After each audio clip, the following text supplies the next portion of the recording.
tonight to the China Seas in Typhoon.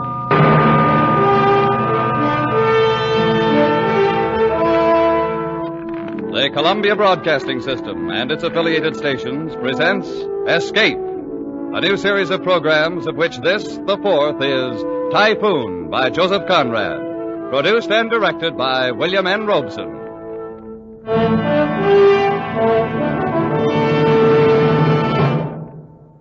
Of all the great authors who wrote of the sea, none so captured the wonder and the horror of it as did Joseph Conrad. Tonight, we escape to the China Seas in his great story, Typhoon, told in the words of a certain Mr. Jukes, chief mate of the China coast steamer Nan Shan, a young man of very remarkable perceptions.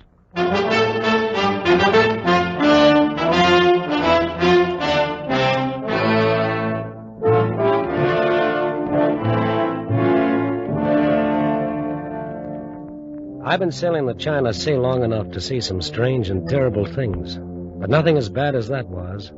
Why, God himself forgot us, and the whole blinking universe set out to do us in that night. It was but that comes later. I guess you can't really understand what happened on board the Nan Shan without knowing something about our skipper, Captain McWhirr. Stupid McWhirr, I called him. And after sailing with him for 3 years, I ought to know what I'm talking about. Why, I tagged him right off, first day he came aboard to take command.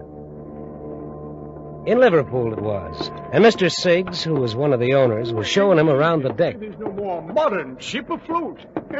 I might say again that you've come to us very highly recommended, Captain McWhirr. We've a great deal of confidence in you. Thank you, Mr. Siggs. She's a brand new ship and a good ship. There's no reason why you shouldn't continue in command of her as long as you like. Well, that's fine. She'll be the smartest thing afloat in the China trade. Why, she's put together like a Swiss watch. Precision built from stem to stern. Wait, just a minute, Mr. Siggs. What is it? That lock. Lock? What lock? Here, on the cabin door. What about it? You'll notice how it's been set in the frame, somewhat cocked at an angle. The ship starts rolling a bit, and the first thing you know, it snaps open and leaves the door swinging. It really should be fixed, Mr. Siggs.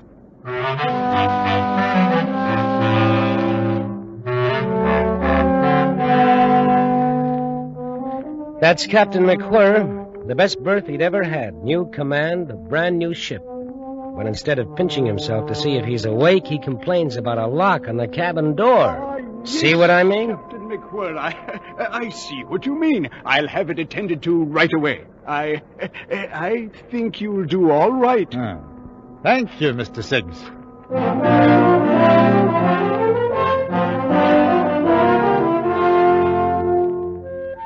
Well, everybody knows what the China coast is. You haul out of Bangkok for a quick run up to Singapore and then shove off for Hong Kong. 2 days ashore, you do it all over again. 3 years of it.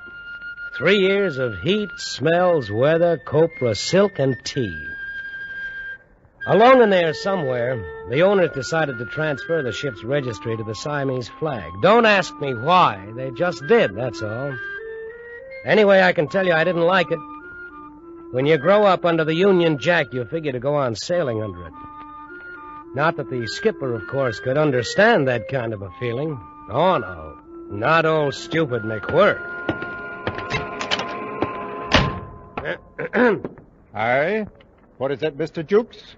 They just sent the new flag out from shore, sir. Here it is. Oh, fine, fine. Unroll it. Let's have a look.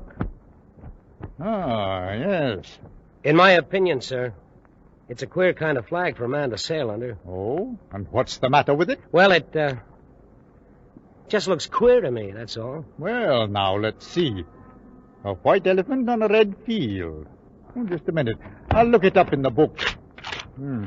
Here we are. Siam. White elephant on a field of bright red.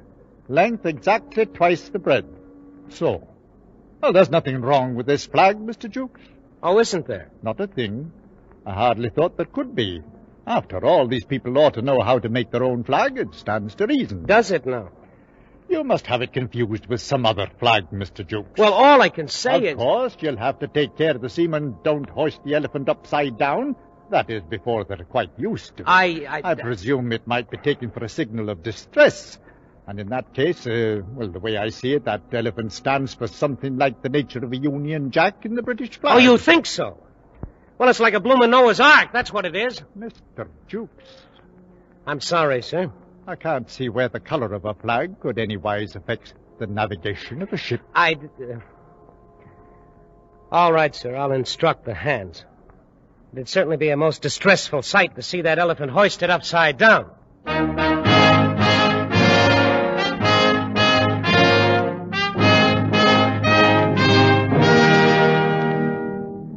Well, that was Captain McWhirr. Couldn't get a thing through his head if you drew him a picture. And that's the skipper we had to sail under on the maddest, wildest trip that any coaster ever took. We were loading out in Singapore. Half the cargo had already come aboard. The sun was blazing, and the smoke from our stacks hung over the decks like a blanket. The Nanshan's winches puffed away aft, and the cargo chains creaked and clattered across the coamings. I was in the waist supervising the loading when Mr. Rout, the chief engineer, came up. Hey there, Jukes. What's going on down there on the dock? Looks like a bloomin' army. Oh, I don't know, Mr. Rout. Must be a mob of coolies on the move. Here comes the captain. Could be some of his doing. Mr. Jukes, Aye, sir? keep the forward tween deck clear of cargo. There'll be 200 coolies coming aboard, and we'll plan to bank them down there. Good Lord, where are they bound? Fu Chao. We'll have to put in there this trip. Yeah, but we're not fixed to handle passengers, sir. Oh, they'll bring supplies aboard with them. Every man's got a camphor wood chest, so you'll have to nail deck battens down there to keep them from sliding. Yes, sir, I'll see to it. They've all been working on a plantation north somewhere. 2-year contract. They're dying to get home. It wouldn't have been quite right to turn them down. You may as well start them coming aboard, Mr. Jukes. All right, sir. Ollie number 1, boy, Ollie same. Listen, you savvy, huh? Ollie fellow, catch him here. Top side, catch him step, step. Bottom side, Ollie time, chop, chop. Single file now. One fellow, one time, all the time. What do you suppose they carry in those boxes? Oh, I suppose they're personal belongings, Mr. Jukes. And, of course, they're 2 years' pay in silver dollars. Well, they're as vicious a looking bunch of murderers as I've ever seen. Murderers? Oh, come now, Mr. Jukes. 1 or 2 of them, maybe. But in the main, I'd say they're honest workmen. Have to be to stick out a 2-year contract on one of these plantations. Just the same, sir. We'd better not take any chances. No, I checked the lading weights carefully, Mr. Jukes. We can carry them without any overloading at all. I mean that... All right, sir. I'd better go hide the silverware in the officer's mess. He's a hard lad to understand sometimes.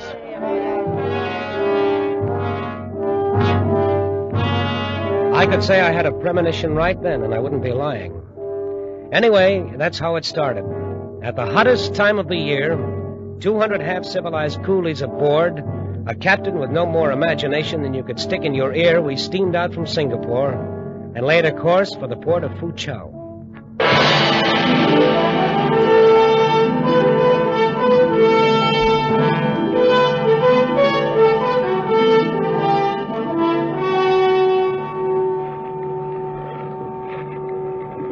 I tell you, Jukes, I don't like it. I don't like it a bit. What don't you like about it, Mr. Rowan? Well, the looks of things. Something ominous about it. Oh, there's a bit of a swell running all right. There's not a breath of wind. It's uncommonly hot, that's all. Gives a man the jumps. You're as bad as the second mate. He's been groaning around like the voice of doom all day. Well, I don't know. Mr. Jukes! Oh, that's the old man. I'll see you later. Keep your steam up, Mr. Rowan. Are you calling me, Captain? I was, Mr. Jukes. What was all the long conversation with Mr. Rout? Oh, why, nothing much, sir. I didn't see any harm in talking a bit. I'm not on watch, you know. Oh, no, nothing wrong with it, nothing at all. I just wondered what you could find to talk about. Well, different things. I don't know. I've seen people on shore sit around a table and talk for 2 or 3 hours. I never could understand it. It's just conversation, that's all, about nothing in particular. Seems pretty silly. Well, you've noticed the barometer, no doubt? Yes, sir, it's dropping. Falling fast. Quite low now. Take a look. I'll say it's dropping. Bad time of the year for that sort of thing. Very bad. Anything you want me to do, sir? Oh, no. Must be some uncommonly dirty weather knocking about somewhere. Eh, Mr. Jukes? Yes, sir. Well, that's all. Just thought you ought to know about it, that's all. Carry on, sir, carry on.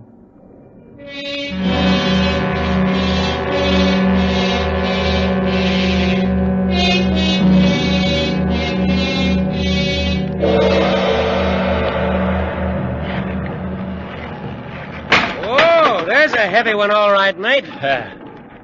Them coolies must be having a time of it down below. Lucky for them, the old girl rolls easier than any ship I've ever seen. You just wait. Oh, you think we may be in for it, huh? Oh, no. I don't think anything. You're not going to make a fool out of me that way, Mr. Jukes. I didn't say a word. What's the matter with you, Second? Why shouldn't you say what you think if you're a mind to? No, you don't catch me. Whoa, there's another one. That's pretty rough. Now, whatever is about, we're steaming right into it. Ha! You just try telling the old man that. And why shouldn't I?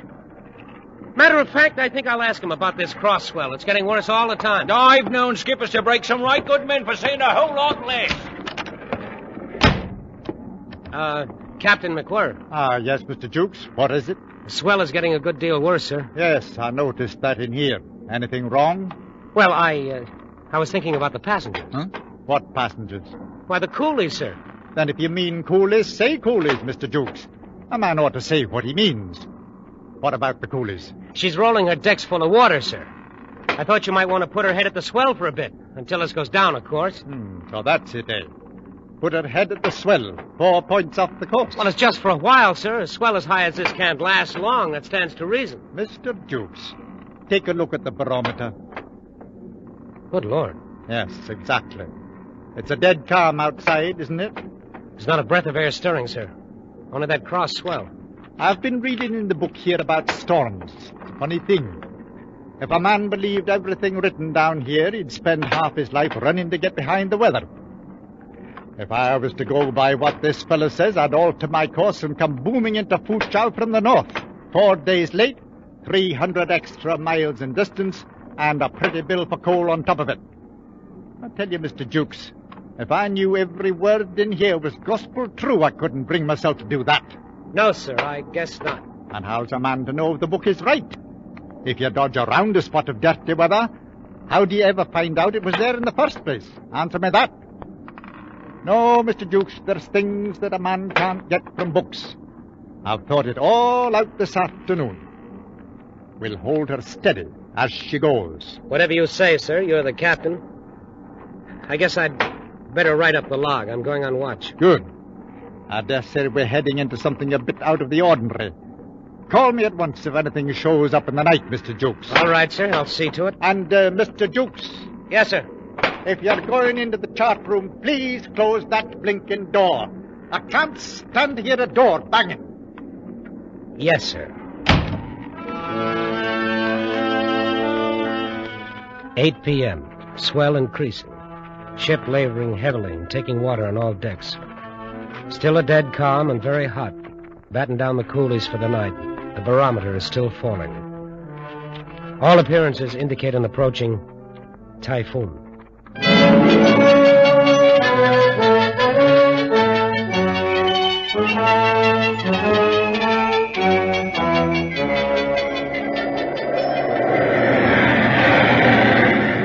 All right, Hackett, hold her steady as she goes. That's all we can do. Aye, sir. I'll sure try to. Well, do the best you can. Aye, sir. Mr. Jukes. Mr. Jukes. Aye, Captain, I'm coming. Stand by. Over here, Mr. Jukes. Starboard bridge rail. Right, sir. Coming over. Mr. Jukes, why didn't you call me? Oh, there was no warning, sir. Hit us all of a sudden about 5 minutes ago. Blasted right out of a dead calm. The book was right in some parts, anyhow. How's it go in the wheelhouse? Hackett is... Look out, sir. Hang on. Oh. What about Hackett? He's on the wheel. Second is putting up shutters. The window glass will go if she starts breaking any higher. Oh, she'll break higher, Mr. Jukes. Much higher. It's a happy thought. You haven't altered her course? No, sir. Heading straight at the wind. Good. Nothing else we can do, Mr. Jukes. Understand? Yes, sir. Some things a man can't find in books. Just keep it at it, that's all.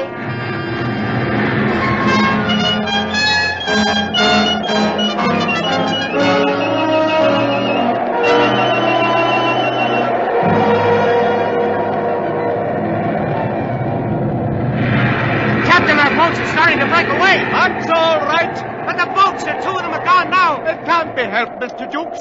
Hammering through a mess like this, you're bound to leave something behind. Stands to reason. Hold hard.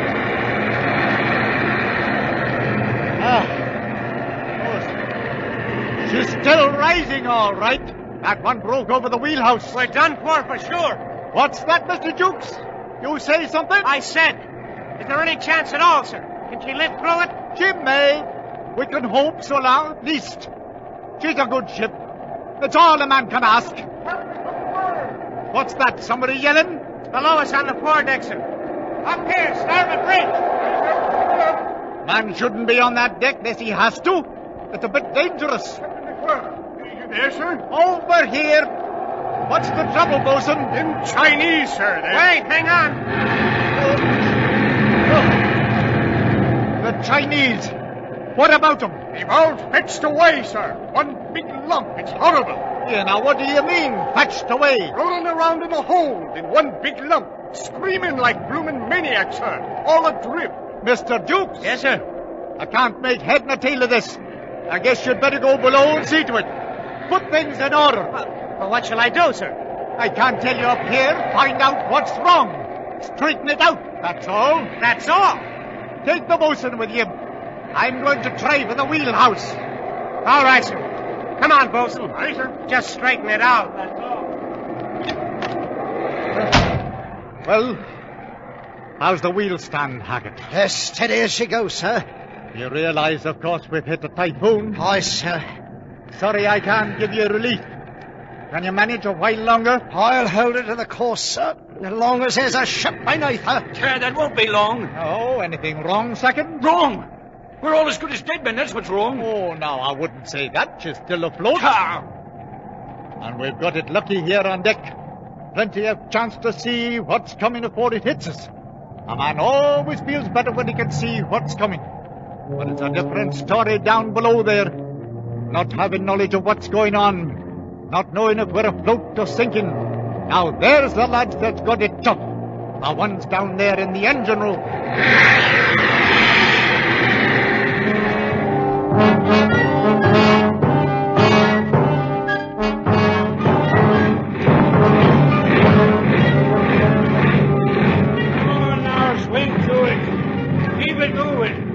No time now for the steam to drop. Here, ride that throttle, Beale. Can't let her rip her shaft out when she breaks clear of those swells. Hello, Bridge. Hello, Bridge. Confounded, why don't they answer the speaking tube? Can't tell if they're dead or alive up there. Hello. Hello. Yes, Mr. Rout? Captain, how is it on deck? Bad enough. It depends mostly on you. Well, so far so good. We're holding a full head of steam. Good. We'll need it. Don't let me drive her under, sir. Have to take a chance. Can't see 20 feet up here. Got to keep moving enough to steer. I understand, sir. Count on us. Getting smashed about a good deal, but doing fairly well. As long as the wheelhouse stands. Wait, hold on. Hello. Hello. Is that the captain, Mr. Rout? I've got to talk to him right away. Wait a minute, Jukes. Something's happened up there. Hello. Hello, Bridge. You still there, Mr. Rout? Right. Anything wrong, sir? No, not now. The second mate's lost, though. Overboard? Oh, no. Lost his nerve. Awkward circumstance. Had to knock him out, too. Too bad. You hear that, Jukes? Yes, let me talk to him. Captain, Jukes here. The bosun and I just took a look at the 'tween deck. It's them bloomin' boxes, sir. They've all broke loose and smashed to bits. And the coolies are fighting like crazy men for them silver dollars that's rolling around. Fighting? We can't have fighting on board, Mr. Jukes. There are 200 of them, sir. They're all trying to kill each other. I can't have it, Mr. Jukes. Put a stop to it at once, do you hear? Put a stop to it? How? They're crazy mad. They'll kill anybody that came on that deck. You're second in command, Mr. Jukes. Use your authority. Make it clear to them. We simply can't have fighting. Make it clear to them? Oh, yes, sir. After that, you'd better gather up all the money. I can't have it lying about on the deck. get the bosun to help you. Wait, here it comes. Gee, Arsapat! There's the one that does it. That must have swept the deck from stem to stern. Hello! Hello, Captain McWhirr. You all right up there? Everything's all right, Mr. Rout. All the boats and half the starboard rail carried away. Nothing serious. There's nothing to worry about, Mr. Rout. Carry on. Nothing to worry about. Carry on. Hey, you're all right, Captain. As you say, sir. Carry on. Carry on? Hey, now. Where you going? Where you going, eh? Where do you think I'm going, you loud-mouthed old windbag? Out on that deck to get myself murdered. Nothing serious, Jukes. Nothing to worry about. The whole blooming world's falling apart, and I'm out picking up silver dollars. Captain's orders. Come on, Bosun. Don't miss any, old Jukes. Carry on, boy. Carry on.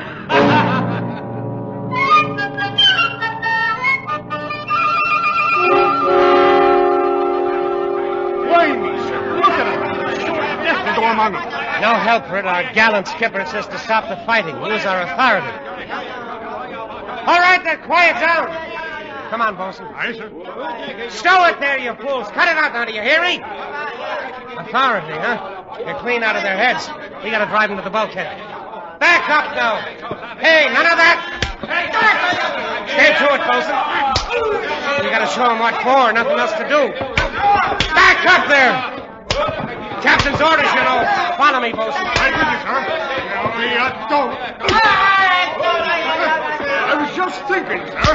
Yeah, what about it? Back there. No fighting allowed. Skipper's orders. I was just thinking. Don't. Thinking, what if the old lady could see me now? She'd say, oh, you jolly sailor lad. Keep moving there. Jam him up, Bosun. Into the bulkhead.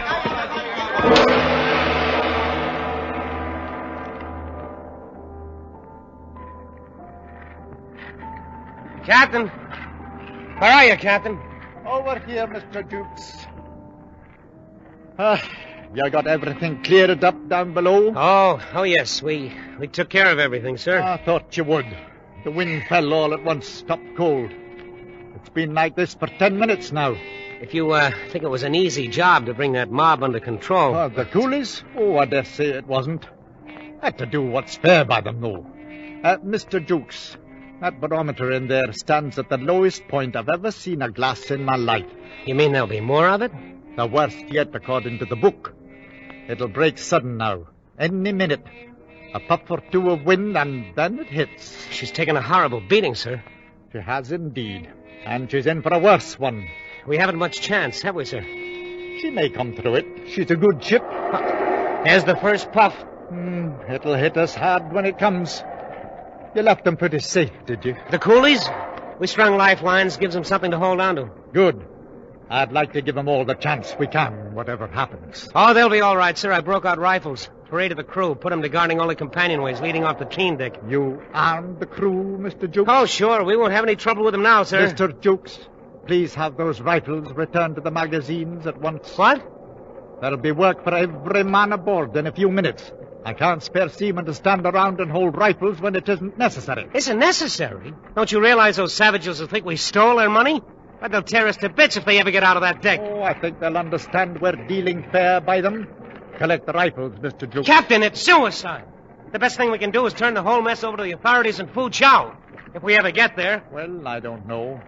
I figure that when anything happens on shipboard, it's up to me to settle it on shipboard. Part of the duties of commanding a vessel, Mr. Jukes. I've no doubt I'll be able to reach an understanding with these men later. Understanding? You ought to seen him a while ago when me and the bosun was down there. Lost their heads a bit, I guess. No wonder at that when... Here she comes.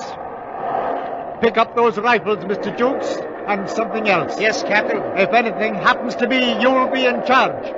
Only advice, keep her facing it. Best way to get through, facing it. That's enough for any man. All right, Captain, I'll remember. And one thing more, Mr. Jukes. Yes, sir. Something that always helps at sea is to keep a cool head. Just keep a cool head. Oh, no, keep a cool head. A stitch in time saves 9 a rolling stone. What in the name of heaven do you do with a man like that?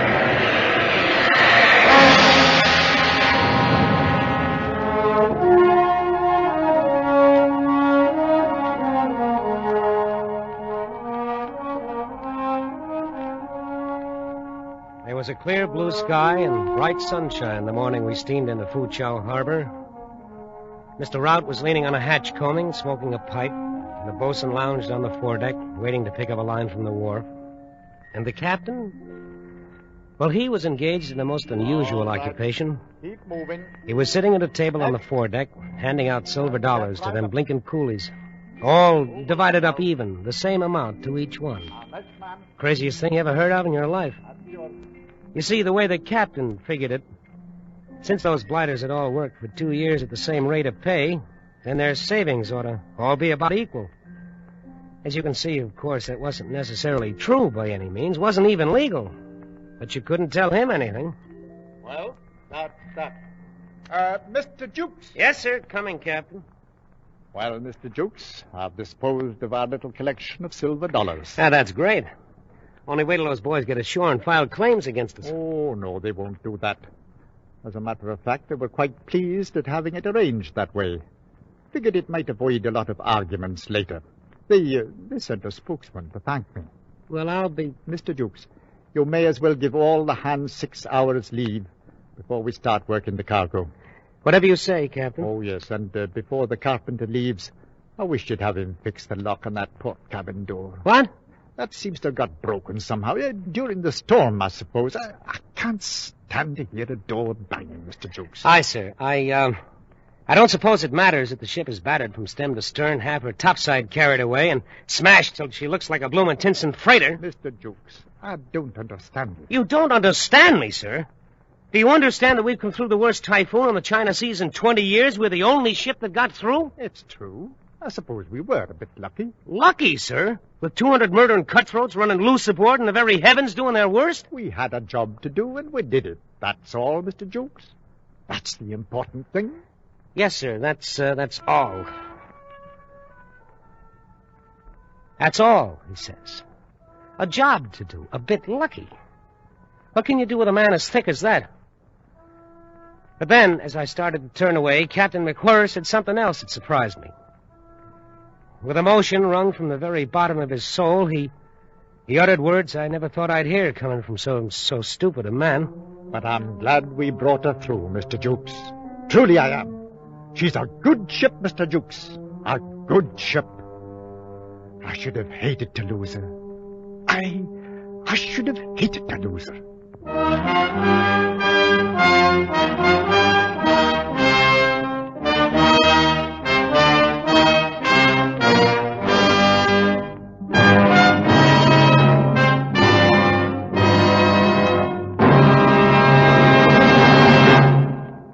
Typhoon by Joseph Conrad was adapted for radio by Les Crutchfield and produced and directed by William N. Robeson, with Frank Lovejoy as Jukes, Raymond Lawrence as Captain McWhirr, and Cy Kendall as Rout the engineer. The special musical score was conceived and conducted by Cy Fewer.